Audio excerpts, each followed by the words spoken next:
think we each have a microphone. Yes.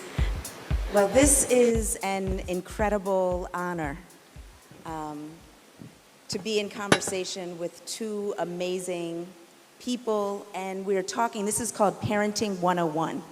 So this is not going to be a traditional conversation solely about your activism as an educational, just activist. We're talking about what it is to raise children who are engaged and empowered in the world, particularly girls and marginalized people. And so I want to start today's session off with a Maasai greeting, which says, "And how are the children?"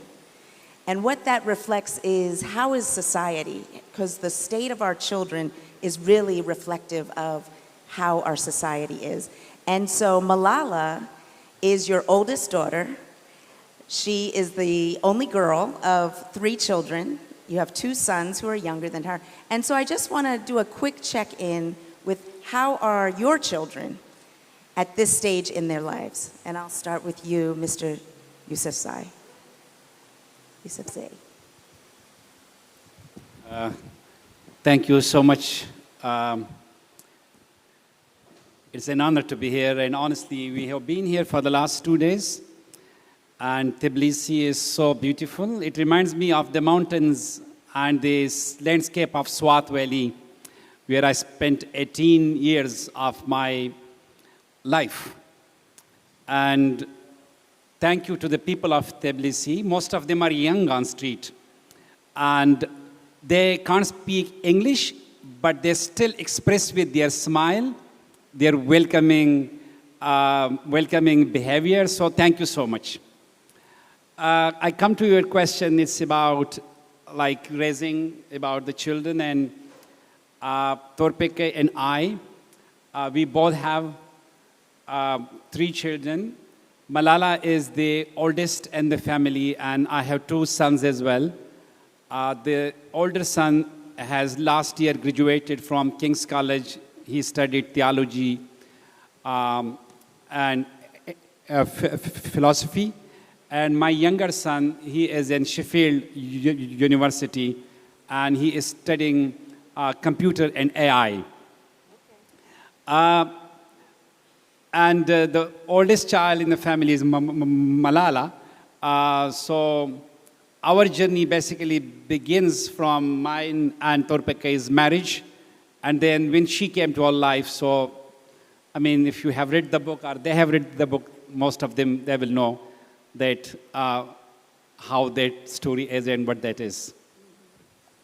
But the interesting thing that even when I was in Swat Valley, even before attack on Malala, she was a well-known figure of Swat Valley and of Pakistan because of her campaign and because of her activism for girls' right to education when Taliban banned girls' education in Swat Valley. And even at that time, people knew me, and they knew me as Malala's father, and I'm so proud of it. So I have 3 sons, and so I'm here as a mother and a parent. And in the book, I know in my experience, our children come out of the womb with a personality, with a certain energy. And in the book, I Am Malala, she writes that he looked into my eyes after I was born and fell in love. And she said that the quote was, "I know there is something different about this child." And I wanted to see if you could articulate what was different about her that you saw very early in her life that made you fall in love instantly and see her as like your soulmate. Should I ask Toor Pekai this question first? Sure. Da سوال کی کنه چې ملاله چې کله پیدا شو کنه نو تا د پاره هغه وی چې د زما په سترګو کې سولې دل کنه نو تاسو د پاره وی لکه هغه یو څنګه ماشوم و لکه هغه د پاره کې خاص سو هغه چې زما ما دا غي په دا کې سترګو کې سولې هغه کې څه خاص سو لکه ستاره لپاره پکې سو زه خپل ویم So, Tabim, خپله خبره وکړه. good evening. Yeah, thank you for asking.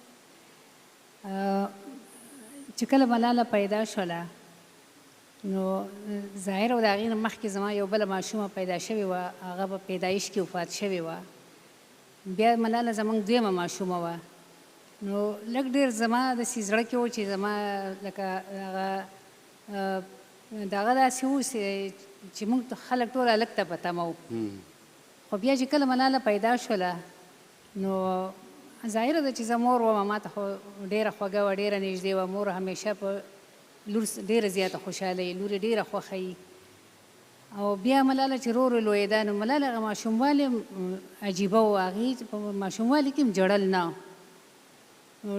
ډېره به اوده وه او لږه به ویښه وه خو هغې به چېرته ژړل نه هغه یو ډېره زیاته د وړوکوالي نه هوښیاره ماشومه میلاوېده او چې کله به چا ولیدله داسې اوه اتو میاشتو کې نو هر چا به وي چې دا ماشومه چې ده نو دا به لکه یو ملغلره ځلیږي به او دا د ضیاءالدین لور ده هغه په تعلیم باندې ډېر مین دی نو دا به ډېره یو تعلیم یافته ماشومه دا یو ملغلره ده لکه یو لال دی Toor says that Malala was her second child because the firstborn was still child and she was also a daughter.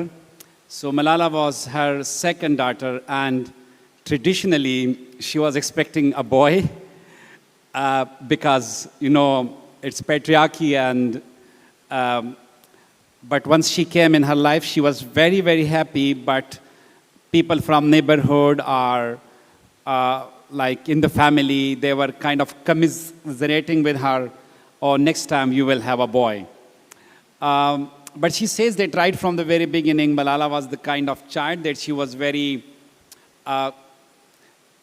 calm. She was not crying a lot, and she was not a troublesome kid, sleeping a lot. And she was curious as well, asking difficult questions as a baby, as a child, and very wise. So let me ask you the next question, Mr. Yousafzai. Because you had 5 sisters, and you were very close with your mother, as described in the book. And I wanted to see, because you've been such an outspoken activist for girls' education, you and Malala toured around Pakistan advocating for girls' education, which is what made her a target, but also is what gave her the Nobel Peace Prize. How did your relationship with your mother and your sisters inform and impact how you raised Malala?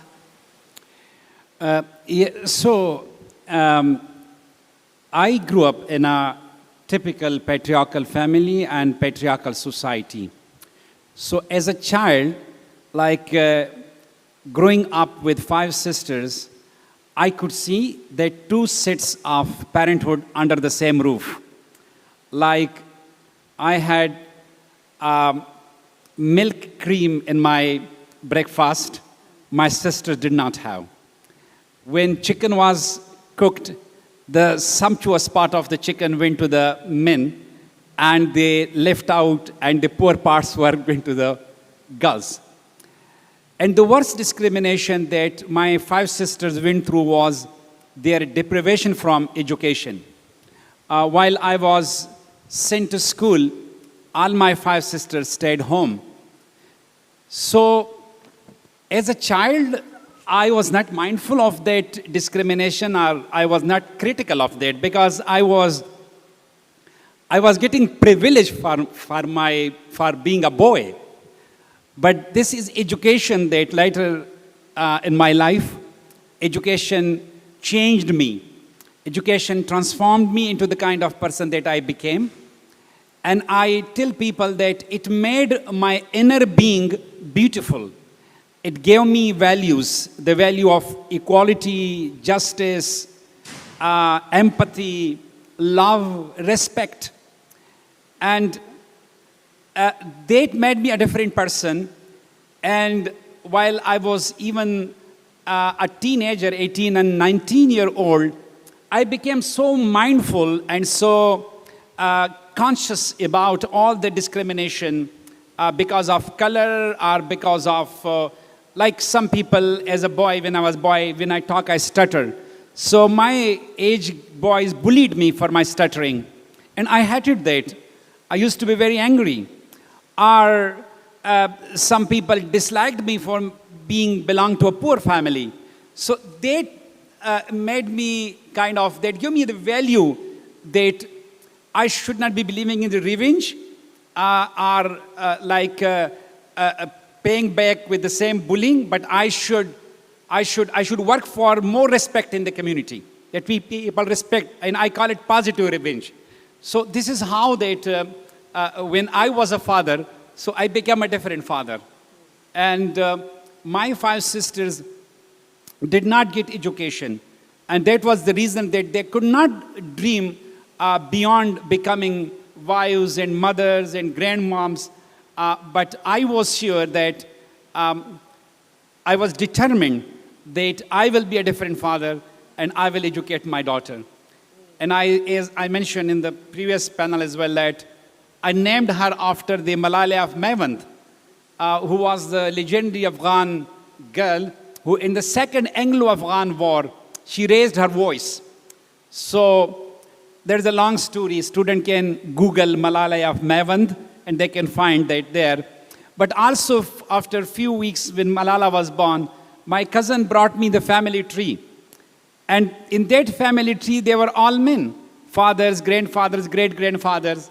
And I picked up my pen and wrote Malala's name there. So that was my belief that she will have her own identity and she will have her own individuality and she will not be restricted.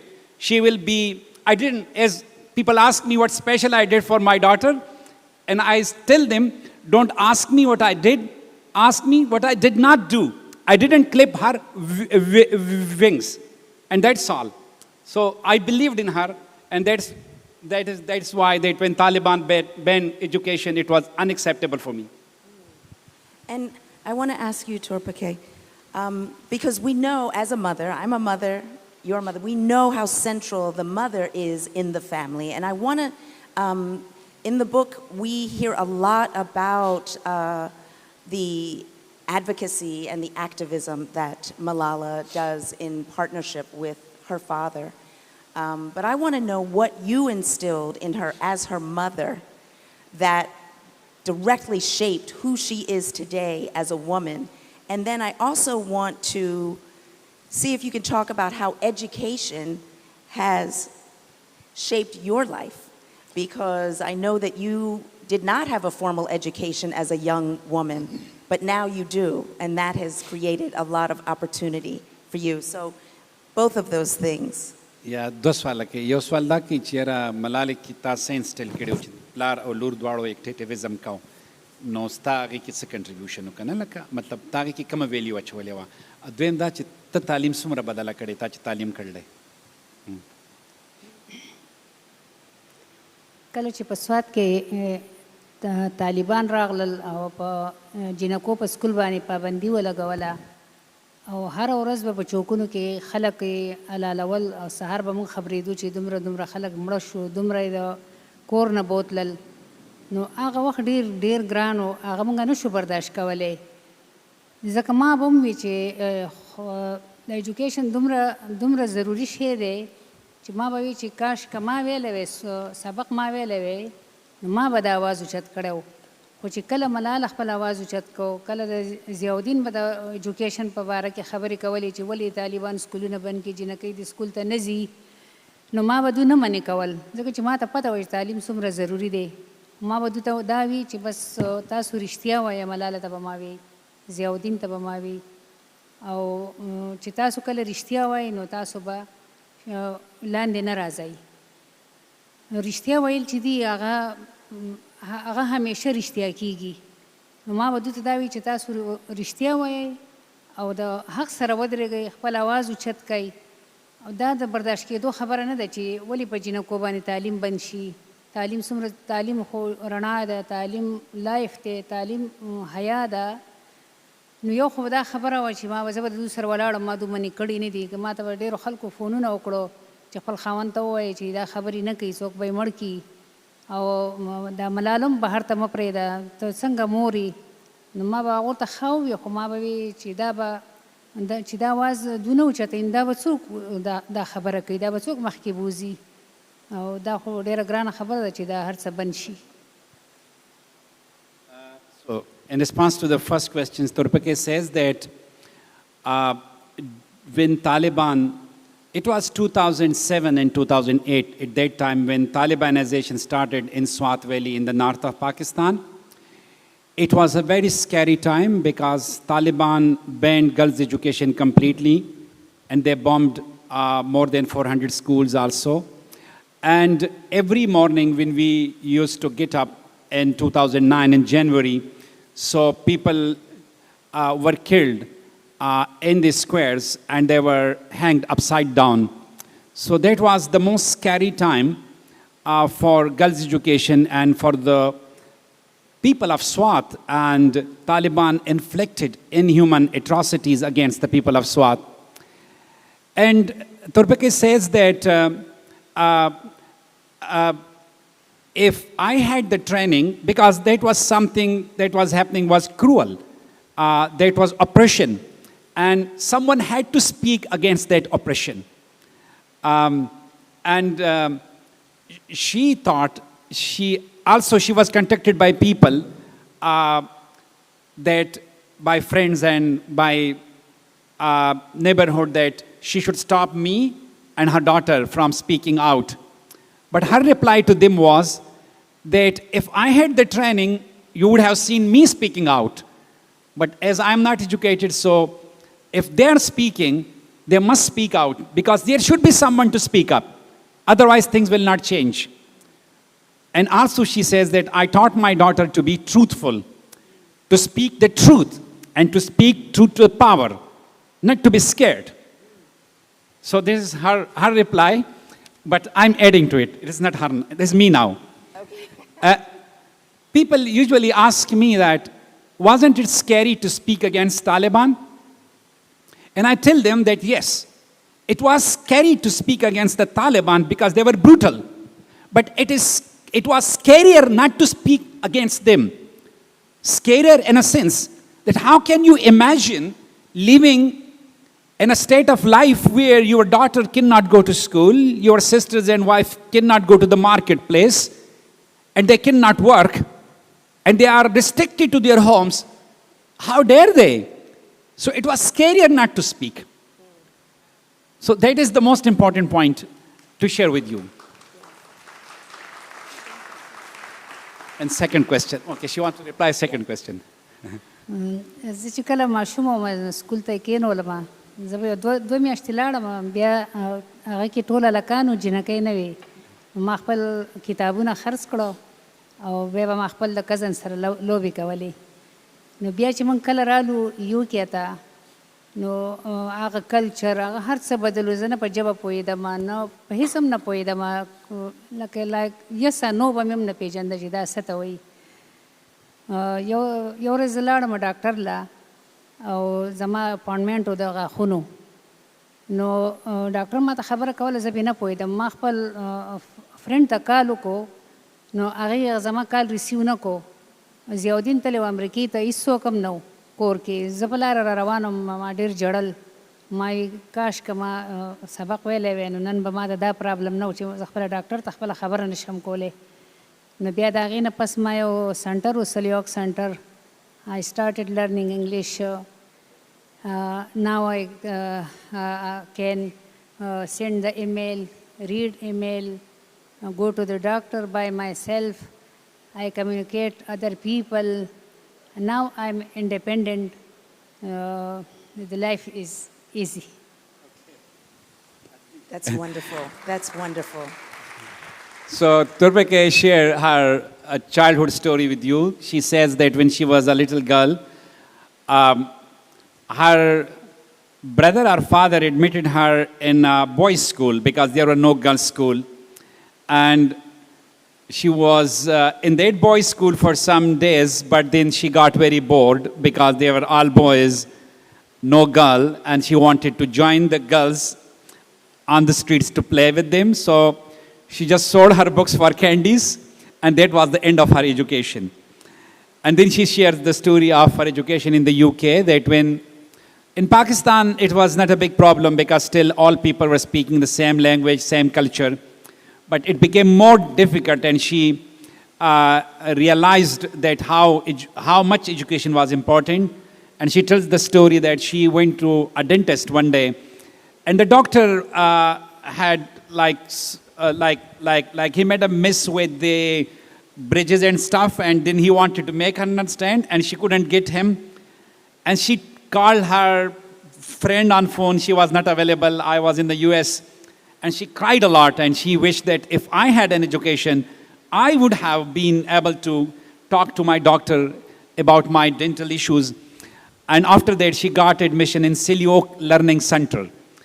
And now she's able to do a lot of things herself. She can call her GP to book an appointment. She can book her train tickets. She can travel all alone. And she's very independent. So that is the story of her education. And I'll tell you one of her stories that one day we were shopping in a grocery shop, and I had this trolley. We picked stuff, and we were standing in the queue. And she tapped me on my back and told me, "You are standing in the wrong queue." And I said, "Why?" She told me that, "Look, you are standing in the queue of trolleys, in the queue of baskets. And you have a trolley." And I said, "How do you know?" He said, "There is a signboard of baskets." And I was so happy that, but anyway, thank you. That's wonderful. I want to go back to what you were saying about, it was scarier not to speak out. And as I was thinking about this interview, I came across the quote in the book that says, "I will protect your freedom, Malala. Carry on with your dreams." And so I wonder if you could talk about how we as parents are navigating and managing this dichotomy of fear and protection. And how do you instill in your child, like Malala, this sense of limitless possibility when there's very real threat for being free? And I equate that to what we have in the US, which as a black American mother, we do what we call the talk, which is for our sons, we have to have a talk with them once they get a certain age so that they know how to interact with the police so that they don't get killed. And so you want to instill in your children this sense of limitless dreams and possibility, but you also want to keep them safe. Yes. And you want to make sure, and so Malala is this girl who is outspoken and speaking truth to power, but also that outspokenness makes her a target. It's a threat to society. So how did you instill in her, both of you, this sense of possibility, but also instill in her the reality of what is the threat of her being so free? دا اصل کې دا سوال کوي چې را دغه خو ډېر سکیري حالاتو کنه خراب حالاتو نو په هغې کې ملالې لکه یو خو هغې ته ازادي ورکولو بل هغې ته تحفظ هم ورکولو نو تاسو لکه دا دواړه څنګه مینیج کول په یو وخت باندې نو ته پرې سوچ وکړه او زه به خبره وکړم اوکې سو I'll reply first and she will think over the question تبر So this is a very important question. Your experience, I mean, black people experience in US, it has a long history.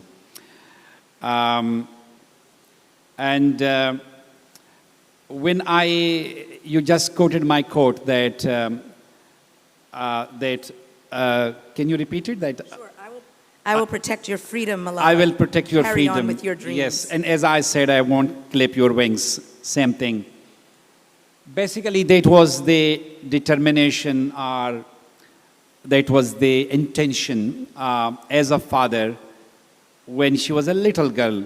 Even before her birth, I had those thoughts. that she will be free like a bird. And that was against patriarchy, basically, because the first barrier or the first thing was the cultural taboos and social norms which stop girls from being themselves, from getting education, from going to work, from having a role in politics, in public life. So I was very clear about that come what may, Malala will be free. Come what may, Malala will not be known by her father name or by her brother or by her son. She will be known by her own name. Because I grew up in a family, when I took my mother to the doctor wrote on prescription, mother of Ziauddin. And if my father took her, she became wife of Ruhul Amin. Even the doctor didn't mention her name on the prescription. I wanted her Malala to be Malala. I didn't know that one day I'll be known by her name. But that was, as a father, I wanted her to be herself. So that was my basic struggle or fight against patriarchy. The Taliban phenomena came when she was in grade 4 or 5. She was hardly 10 years old. And you just imagine when you have 5 sisters and none of them get education and you see their life, and then you have this big dream, like limitless dream for your daughter, that you want to see her like fly high in the sky. Sky is limitless. And some people come with guns and they say, no, you can't go to school because of your gender, because you are a girl. Is that acceptable? At least for a man like me? Not at all. Absolutely not. So that was the situation that in Malala,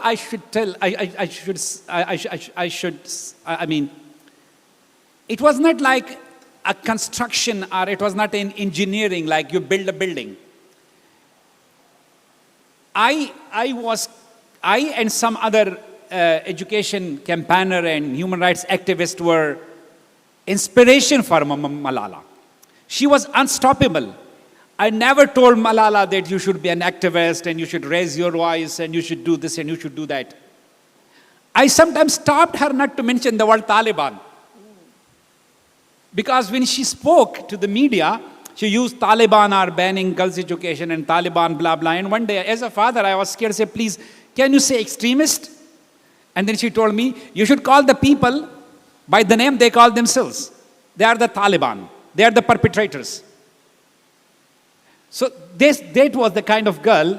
I didn't stop her, but it was kind of like father, like daughter, as the English saying goes, like father, like son. In our family, it was like father, like daughter. And this is how he became. Her voice was so powerful that one girl with a book and with a voice, she was more powerful than these suicide bombs and suicide attacks of the Taliban. And they were so scared of her that they wanted to finish her. It was our misjudgment that we thought that they won't attack a girl and a child. But we were wrong. And they did that. But man proposes, God disposes, as we are believers. So the girl who was speaking in Swat Valley for 50,000 girls, now she is speaking for 120 million girls all around the world who are not in school. So, do you want to? Yeah. I should not take her time. I'm sorry. No, but that's okay. Pekai, forgive me for that. Okay. لکه موږ دا نه دغه کوله چې په هغې باندې به حمله کېږي ځکه دا ګرانه خبره وه مرګ ته خو هېڅوک هم نه تیارېږي چې په هغې ماشومې باندې لکه زموږ دا نه اکسپټ کوله چې په هغې باندې به د مرګ حمله کېږي او بل داسې هم نه وه چې موږ هغې ته وایي ته ورشه ته ځه اواز اوچت کړه ته خبرې کوه دا د هغې خپل چایس و هغې خپل پاور و د هغې په کور کې دومره پاور و چې خو زما یو زوی نوم خوشحال خان دی یو اتل خان دی خوشحال اتل به زموږ نه یارېده د هغه به د هغې نه یارېده هغه ډېر وړوکوالي کې د هغې خپل یو پاور و نو هغه موږ منې کړې هم نه ده چې نه موږ منې کولی شوه دا هغه داسې نه وه چې هغې زموږ خبره په دې وجه منل. ځکه ما ورته وی چې کله چې سکولونه باندې پابندي ولګوله نو هغې جړل. ما ورته وی ملاله ته مه جاړه، دا موږ به ته پېښور ته ولېږو، بټه باد ته به ولېږو، ته خپل تعلیم حاصلای. نو هغې وی زه خو به تعلیم حاصل کړم خو دا نور جینکۍ به څه کوي. او چې کله به سکول ته تله زه به ورسره تلم، او کوڅه به خوشې شانې وه، زه به ورسره تلم تر هغه روډه پورې به کوزېدو. نو هغې به هر چا ته به یې کتل. نو ما ورته داسې څه وی نه، خو ما یې ملاله خلکو ته ګورم ځانه کته ګوره. نو ولې دا خلک چې ما ته ګوري دوی ما ته نه ګوري، زه به دوی ته نه ګورم. او دا موږ نه دغه کول چې په دومره وړې ماشومې باندې به د مرګ حمله کېږي. ډېره ګرانه خبره وه، اسانه خبره نه ده. تر اوسه پورې موږ په هغه ډرامه کې یو. Toor Pekai says that, like first he also said at the end that we still suffer from the same trauma. It was very difficult time in our lives, of course. But she says that we were not expecting the Taliban to be attacking a girl and a child. Culturally, it is unacceptable. And also in Islam, like in our faith and culture both, she says that Malala was a very powerful girl. Like as a child, she mentioned her two sons that they were more scared of Malala than us. And also she tells a story that when she took her to the bazaar, to the marketplace, so she never hid her face. So she had a scarf, she still uses that scarf of childhood, but she never hides, she never veils her face. Her face is always open. And also, so she says that she was walking on street and she was looking at people. And as a mother, she told her, Malala, don't look at men. And she said, she was very young, why? They are looking at me. Why should I not look at them? So anyway, but she says that we were not expecting what happened. And it is extremely traumatic. Yeah, and I want to just stay there. I know this is very painful, it's part of your history, but when I look at the two of you, there's so much love and respect that I see evident in your relationship. And I can't imagine how traumatic it must have been that your only daughter was shot, and she was very seriously injured. I think she had 5 operations. She had her face, her skull had to be part of it removed, and her, to heal her. And I'm wondering how you all, as a couple, managed to navigate all of that fear and possibly guilt and grief to be able to come on the other side of that, and what impact did that have on your family and on you as a couple to go through that kind of trauma together? کله چې ملاله باندې حمله وشوه نو زه خو ځان له خبر شوم چې داسې واقعه وشوله، او ضیاءالدین ځان په بل ځای کې خبر شو. موږ یو بل ته فون نه دی کړی، یو بل ته موږ رابطه نه ده کړې چې دا څه وشو. دی د هغې سره په هلیکاپټر کې راغی د سوات نه پېښوره پورې، او زه بیا وروستو په بای روډ باندې راغلم. نو کله چې ماستن موږ یو ځای شو، موږ یو بل ولیدل، خو موږ یو بل سره دا ډسکس کوله نه، خپله خو ډېر سوچونه کول، ډېر ګران ټایم و. او ما په زړه کې یادول چې خدای پاکه دا به څه وشي، دا به د 15 کالو وه، دا به زموږ نه لاړه شي. ډېره ګرانه خبره ده، خو زما دا اعتماد و زما دا یقین و چې دا به بچي. چې سبا ورځ تېره شوه نو ضیاءالدین زما سره خبرې وکړې چې دا ملاله به لکه زموږ د لاسه لاړه شي. ما نه دا به نه ځي، دا به ستا د لاسه نه ځي. تا دې له قلم ورکړی و، پین دې والا ورکړی و، تا دې له ګن نه و ورکړی لاس کې، دې سر کتابونه و، دې سر قلم و، دې خو جرم نه و کړی، نو دا به بالکل نه ځي. نو موږ یو بل سره ډېر په صبر باندې، ډېر په حوصله باندې دا وخت تېر کړو. ډېر ګران وخت و، ده به ژړل. نو چې کله موږ دلته راغلو ډېر یوازې و، ډېره ګرانه وه. د ملاله ډېر شی سرجریانې شوي دي، چې د هغې فرسټ سرجري وه په UK کې. سهار په 8 بجې دنده کړې وه، ماښام په 9 بجې بیا راویستې وه. نو موږ ټوله ورځ تېره شو، ده به ژړل، ما به تسلي ورکول، ما به ژړل، ده به تسلي راکوله. نو ډېر ګران وخت و. بس زموږ ټوله فیملي په ډېر صبر باندې تېر کړو، هغې موږ له ډېره حوصله راکوله. مونږ ته به یې کتل چې دوه خفه دي زموږ په مخ کې به چېرته هغې فریاد هم نه کوو چې زما په سر درد دی نو هر څه په ډېر صبر باندې په ډېر استقامت باندې وشو. Yeah, so some of the points that I wanted to mention, she already mentioned, so I'll mix up if you don't mind. She says that, of course, it was the most difficult time in our lives, that when Malala was attacked by the Taliban. And when she heard the horrible news, so she was attacked 9 October 2012, while she was going back from her second examination from school to home. And she was like shot quite blank range, and the bullet passed through very near to brain. And she said that we didn't talk for hours and hours. We couldn't talk to one another on phone, or then she was taken by helicopter. I accompanied her and she stayed at home back. She joined us after 10 hours in the hospital, and still we didn't speak to one another. And finally, I spoke to her, and I told her that, what do you think, am I responsible what happened to Malala? Are we responsible? And that was the first time, I'm adding it to it, that I had this feeling and asked, the first person I asked was Pekai, my wife. And she told me even at that time that we didn't know what will happen in the next 5 minutes, 10 minutes. She told me, no, please don't feel like this. You didn't give her gun, you gave her a pen. You both raised your voice for education, for peace, for your rights. You should not be ashamed of anything. The people who attacked her should be ashamed of them. And also she has these thoughts while she was going to the hospital, coming to the hospital, that she will go at 15 years old, like she will leave us. It's so painful. So these different thoughts, she also thought at that time, oh, I'm not the mother of the boys who attacked her. Better to be not the mother of, how that mother will be feeling, who attacked a young girl for just asking for the right of education.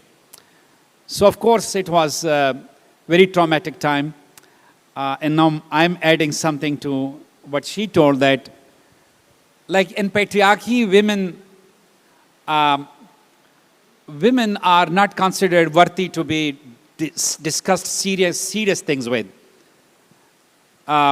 Most of them are there to give birth to children and take care of food and stuff, or laundry. But Torpeke and I, we both grew up in patriarchal families, but together we create an egalitarian family. And what helped us in these difficult times was that family union, that family understanding, that cohesion, that wholeness of the family. Like when she told me that I should have no repentance, that was the first and last time. Because when I go to school, like in Pakistan, when I go in the morning for my office work, for my school work, I didn't look in a mirror to see myself. I just stand in front of Pekai. How do I look? And if she says yes, I go out. So that is the kind of bond between us. And I wish that it stays for our last breath of life. That is the strength of family strength, that we were able to become a solace for one another and to go through that trauma together. But also the pivotal part has been played by Malala herself as well. Right from 2012 until now, in the last 12 years, she has never ever uttered a single word that should make us repent or guilt or something. Even she, like the doctors wrote in the diary, that she is the most patient of the hospital. And she had to do a lot of work on her physio, because the bullet because of the bullet, her eardrum was broken. Her facial nerve was broken. And as you mentioned, she went through 5-6 surgeries to recover her left face movement. But she never complained about anything. And you might have heard her UN speech when she says that if the Taliban comes in front of me, I won't shoot them. I'll just ask them to send their girls to school. Thank you. Beautiful. Thank you. So I think we're going to open it up to questions for the Yousafzais. If people have questions, please raise your hand. I do have a question for you, Mr. Yousafzai. That is, your whole position is so progressive, not just as a Pakistani man, but for any man anywhere. You have a very progressive frame of mind. And I'm wondering, like, how do your peers, what do you say to other fathers, other men in specific, about how they raise their daughters in your culture, et cetera? Because I think that you are an outlier. And I'm just curious, like, what can you say that will get through to the men who may feel very differently than you in terms of girls' rights and education? Yeah, for me, parenthood is never perfect. It is an everyday effort. We try to be good parents every day. We make an effort. Having said that, when I come to my parenthood, so my experience is that I did two things. Number one, as I mentioned, I didn't clip her wings. I was not a typical patriarchal father or husband or brother. I believed in Malala's freedom. So that is the most important part for the fathers who live in patriarchy. The second part, which is more general, is like having this belief and encouragement and like valuing the girl, the baby girl. Because for a baby girl, the first man she meets in her life is father. And if that man believes in her potentials, believes in her capabilities, believes in her freedom and equality, that's it. Then the rest of the world becomes very small in front of her. So I valued Malala being an individual, and also like I genuinely expressed my excitement for her little successes as a child, as a baby, for little things that she said as a baby. Like one day we were sitting and we were taking breakfast, and she was like very little young girl, very, like she didn't go to school at that time. And she learned speaking before she could walk. So she was very talkative. And she was looking towards me and then told me, Abba means father. Abba, do you know what is your color? How do you look like? And I said, I don't know. I didn't think about it. What do you think? And then she told me, oh, your color is as one mixes milk in the tea. And I jumped up. I was, oh my goodness. Oh, you are right. I must look like that. Because I was happy because of her wisdom, intelligence, and that mind process. So these are small things that when we encourage our kids, I mean, this is general, every father knows. I don't have anything new. But I just shared my experience. Pekai, you want to say something? Yeah. Do you want to say anything as the mother? Like, so I wanted to ask, and Mr. Yousafzai just gave his parenting advice. What is your like one or two pieces of parenting advice to that you could impart on our audience?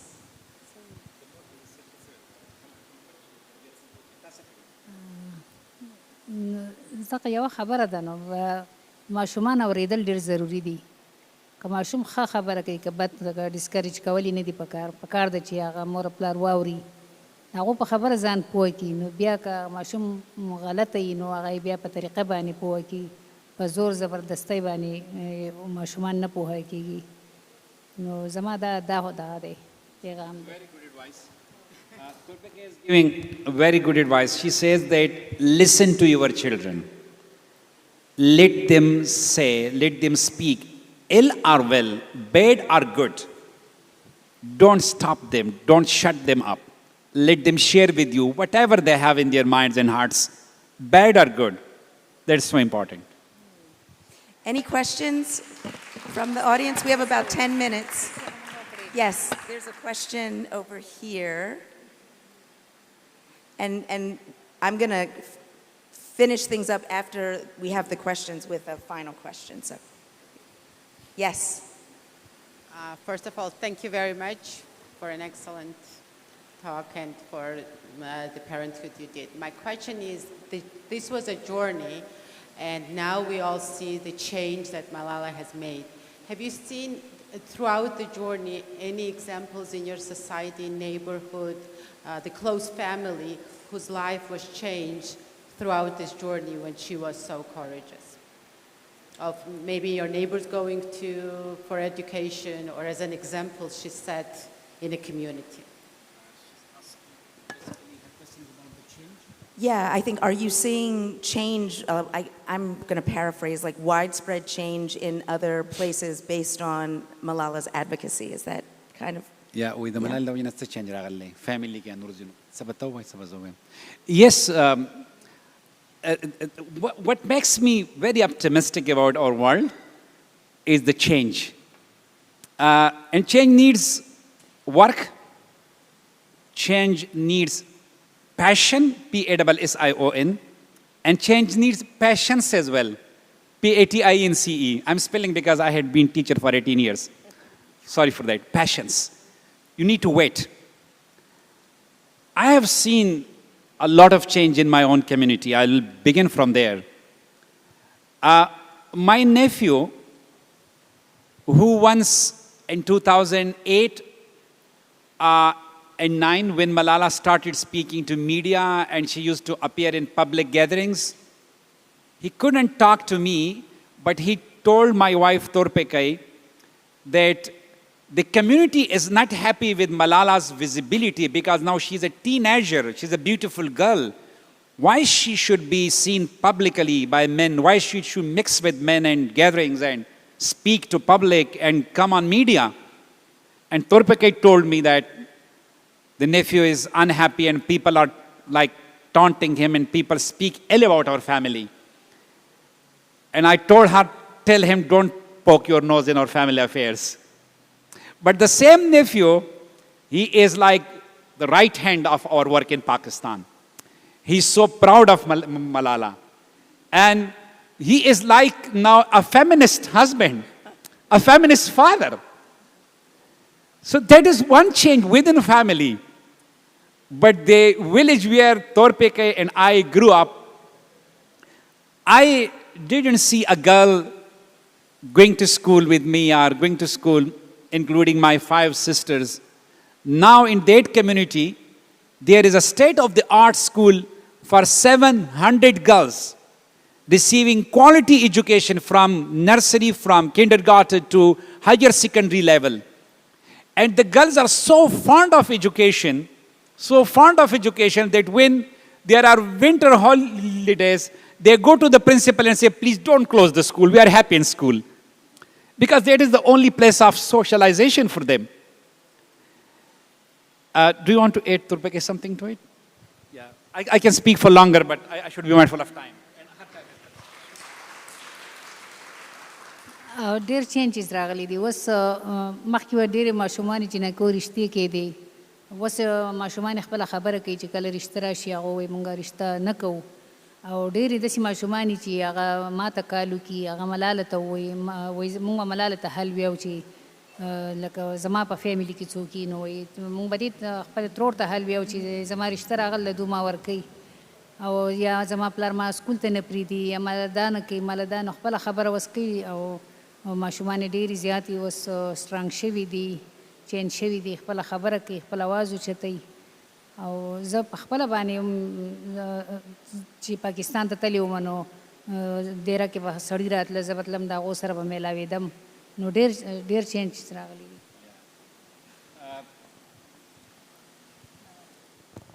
Okay, thank you. Pekai says that there is a big change. Like she says that now girls in our villages, especially those girls who are studying in that school, when their family want to get them engaged or get them married at early age, they make a complaint to the school and then they stop them. Even some call Pekai here in the UK that, close family members, that they are talking, men are talking about my marriage and wedding and I'm just now like 16 years old. And then they are stopped. So that is one thing. Also, like I want to add one more thing that last year, this school, which I mentioned, girls graduated from secondary school. So there were 31 girls and 30 of them secured A1 grades. Only one girl was A grade, the rest of 30 were A1.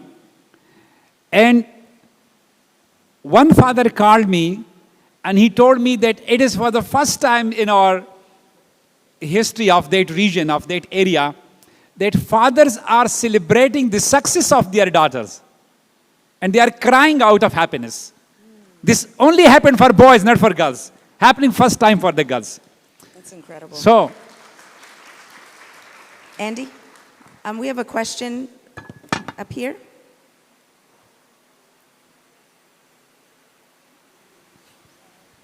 Yeah, thank you again, first of all, Toor Pekai and Ziauddin Yousafzai for this fantastic talk. It's incredible to hear your story. I just wanted, when you're talking about change, I just wanted to bring the audience's kind of mind back to the situation, of course, next door in Afghanistan and what has happened there. So, yes, there are signs of change in some places, but obviously in Afghanistan, for girls, things have gone backwards. And I wonder if you could talk a bit about that, because I know you've been quite outspoken about it, about what's been happening there. And perhaps, do you feel that Afghan men should be standing up more, just like you have been, for the rights of girls and women? thank you so much. This is a very important question. Right now, we are here in Tbilisi, in Georgia. It's such a beautiful thing seeing these young girls and boys going to schools, universities. And this is a normal thing all over the world, except one country that is called Afghanistan. And Afghanistan is the only country on this planet where girls are not allowed to go to secondary schools and to universities. To some calculation, there are 4.3 million girls who are restricted to their homes and they can't go to their schools and universities. So that is the situation. It is really frustrating. And it's more frustrating about the global politics. I can speak for hours on this topic, but the time is very short. How Afghanistan was given back to the Taliban by US and by, with the help of Pakistani establishment, I should be honest saying, calling spade a spade. And the Taliban, like for 20 years, when they were not in rule, they were bombing schools and hospitals. And now while they are in rule, they have locked the schools. So their policy is simple. When they are not in rule, they will bomb it. And when they are there, they will lock it. And the situation in Afghanistan is more political. Like it's a gender apartheid system where women have been annihilated from all spheres of public life, limited to their homes. And Taliban are wiser than our world leaders, so-called, because they know the power of education.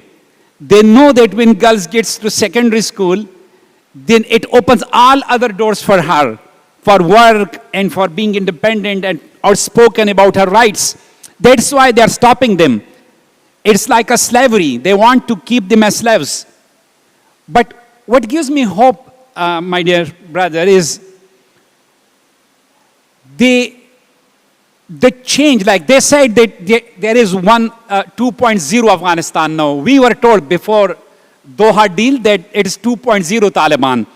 Like the people in Afghanistan and the international community was told that Taliban have changed now.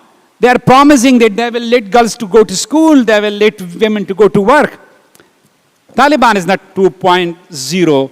Afghanistan is 2.0. It's a changed Afghanistan because in the last 20 years, there are a lot of educated women.